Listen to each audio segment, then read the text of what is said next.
Greetings, class. So at this point, we have gotten through our foundational contracts chapter 10, and we are going to move into chapter 11. All right. And in chapter 11, we'll cover things that defenses to contracts, breach, and lack of voluntary consent is where we'll start. All right. So if I am trying to disprove a contract or offer evidence that a contract doesn't exist, my defense could be that there was no voluntary consent. All right, so we'll start with mistakes. When we think of a mistake, we want to think of two types of mistake. All right.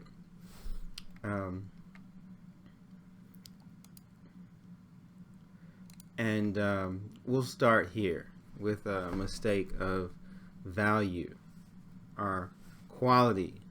All right, so basically the mistake of value or basically entering into a bad deal, there's no defense for that. If I overpay for something, or if I thought something was worth more or less from the buyer or seller perspective, the law's not going to give me a defense because I was mistaken as to the value of something.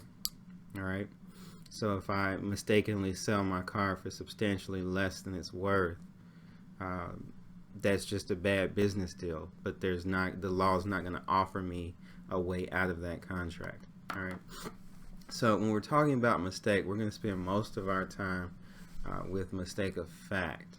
All right. And you may remember from chapter 10, we had bilateral and unilateral contracts. When we're talking a mistake of fact, they can either be bilateral or unilateral. Okay. Now we have a visualization of this on the next slide. So let's move to that slide.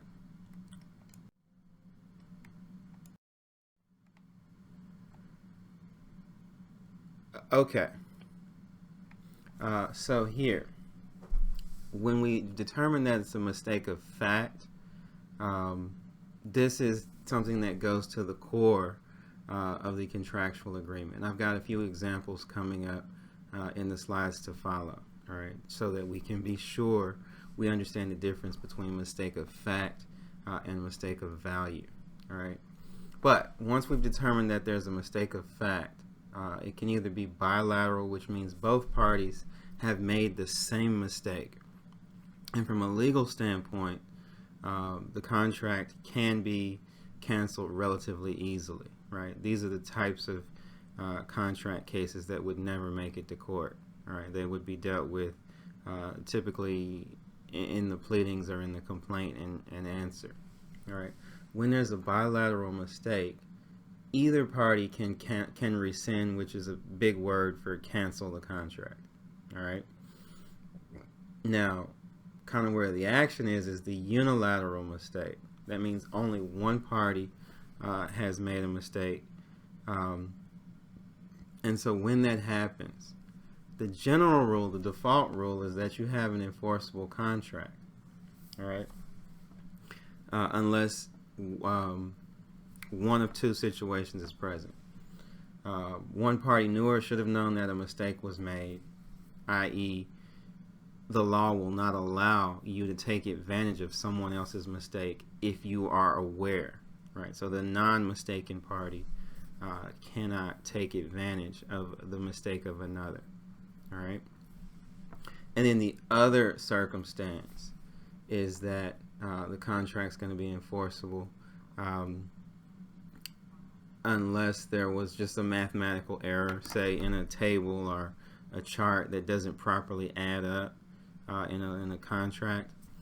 So that's relatively narrow. We don't see that one a lot on exams, but those are the circumstances for a unilateral mistake. But keep in mind, the default rule for a unilateral mistake is that the contract would be enforceable.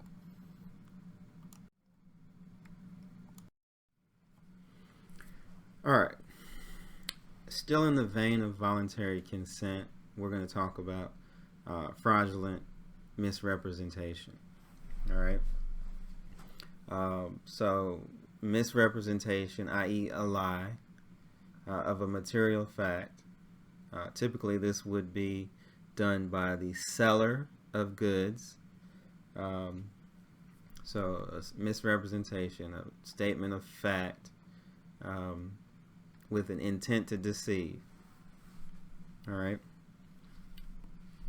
And the innocent party, that is the party that is not making the statement, but the other contractual party relies on the misrepresentation. Right? In other words, they don't know that the seller is lying. All right, and then that results in harm. And typically, harm in this case is that the buyer is overpaid for what they got, or they got something other than what they thought they bargained for. All right.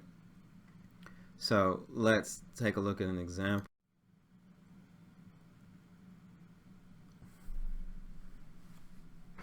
All right, continuing on with undue influence.